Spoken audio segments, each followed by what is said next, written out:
మీరు గూగుల్ పేలో చేసిన పేమెంట్స్ అయితే డిలీట్ చేద్దాం అనుకుంటున్నారా? అంటే హిస్టరీ అయితే ఉంటుంది కదా గూగుల్ పేలో, దాన్ని అయితే మీరైతే డిలీట్ చేద్దాం అనుకుంటున్నారా? అయితే నేను చెప్పే ట్రిక్స్ అయితే ఫాలో చేయండి.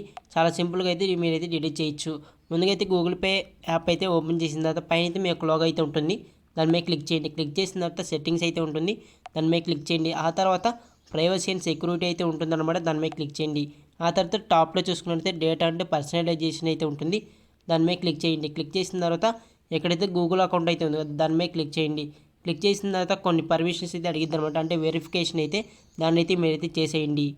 తర్వాత ఈ విధంగా అయితే వచ్చింది అనమాట. వెరిఫై అయితే అయిపోయినాక తర్వాత కిందకి స్క్రోల్ చేసినట్టయితే ఎక్కడైతే మీ యొక్క పేమెంట్స్ అయితే ఉంటాయి అనమాట. హిస్టరీ అనేది మీరైతే ఇక్కడైతే ఏదైతే డిలీట్ చేద్దాం అనుకున్నారో దాని ఎదురుగా అయితే ఇంటూ అయితే ఉంది కదా రైట్ సైడ్లో, దాన్ని అయితే క్లిక్ చేసినట్టయితే మీ యొక్క హిస్టరీ అయితే డిలీట్ అయితే అవుతుందన్నమాట. ఈ విధంగా అయితే చాలా సింపుల్గా అయితే గూగుల్ పే యాప్లో అయితే హిస్టరీ అయితే డిలీట్ చేసుకోవచ్చు. ఈ వీడియో కూడా మీకు నచ్చినట్లయితే లైక్ చేయండి, అలాగే మీ ఫ్రెండ్స్కి అయితే షేర్ చేయండి, అలాగే మన ఛానల్ అయితే సబ్స్క్రైబ్ అయితే చేసుకోండి. Thank you.